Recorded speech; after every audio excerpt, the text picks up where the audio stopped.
The KSHB 41 Weather Academy. Here's Wes Peery. Welcome to this edition of Weather Academy. I'm meteorologist Wes Peery, and today we're talking about the structure of hurricanes. To understand the structure of them, you got to understand how they form. They can start off as clusters of thunderstorms coming off of North America, off of Africa, and then move into the main development region.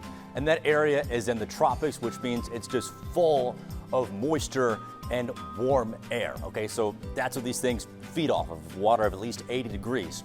So they're sitting here in a warm, moist environment, which means thunderstorms just will constantly develop, rising vertically. The storms will get taller and taller. This cluster of spinning thunderstorms, then it gets bigger. It gets so big that it starts to spin in a counterclockwise direction because the Earth is physically spinning as well. It's called the Coriolis effect. Okay, so the air is rising, it's rising, and then it eventually has to start falling somewhere, and usually it falls on the sides. But sometimes these storms get so big, you get the eye that develop, and the eye clears out because the air there is actually sinking toward the middle because the storm system can't keep up with the falling air on the side. It has to eventually start piling down the center. So the eye is clear because the air is sinking.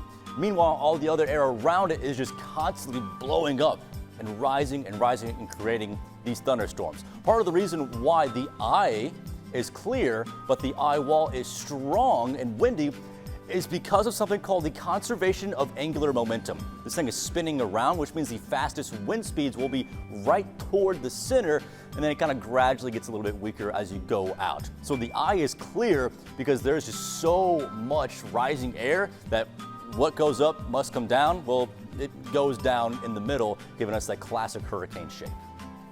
The KSHB 41 Weather Academy, sponsored by Bob Hamilton Plumbing, Heating, AC, Rooter, and Electrical.